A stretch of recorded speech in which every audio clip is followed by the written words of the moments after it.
மகர்ஷிகள்லாம் சுவாமியை பார்த்து தங்களுடைய தபஸனுடைய பலமே வந்திருக்குன்னு நினைச்சாளா.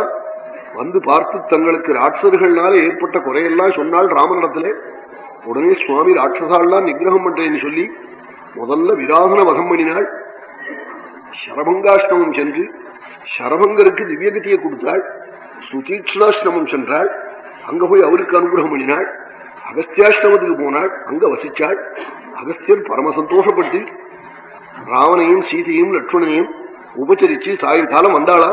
அக்னிஹோத்திரம் பண்ணிவிட்டு திவ்ய போஜனங்கள்லாம் பண்ணி வச்சு அவளுக்கு தனியா சயனத்துக்கெல்லாம் இடங்கள்லாம் பண்ணி கொடுத்துட்டு காலையில அக்னிஹோத்திரம் பண்ணிவிட்டு அகஸ்தியர் போய் எங்க ஆசிரமத்துல லட்சுமணனோட சீதையோட சயனம் பண்ணிட்டே ராமா கச்சித் சுகானிஷாராம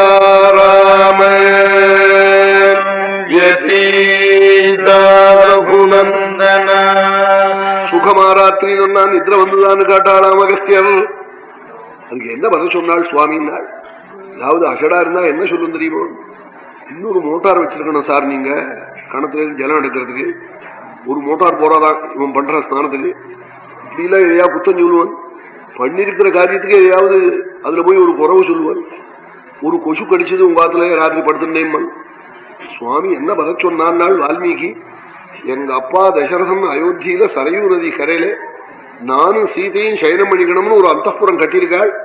அதுல படுத்துட்டா எப்படி தூங்குவோமோ அப்படி தூங்கினோம் நம்ம ஆசிரமத்திலே நாளாம். ராஜ்யோ தசரதஸ்யைவ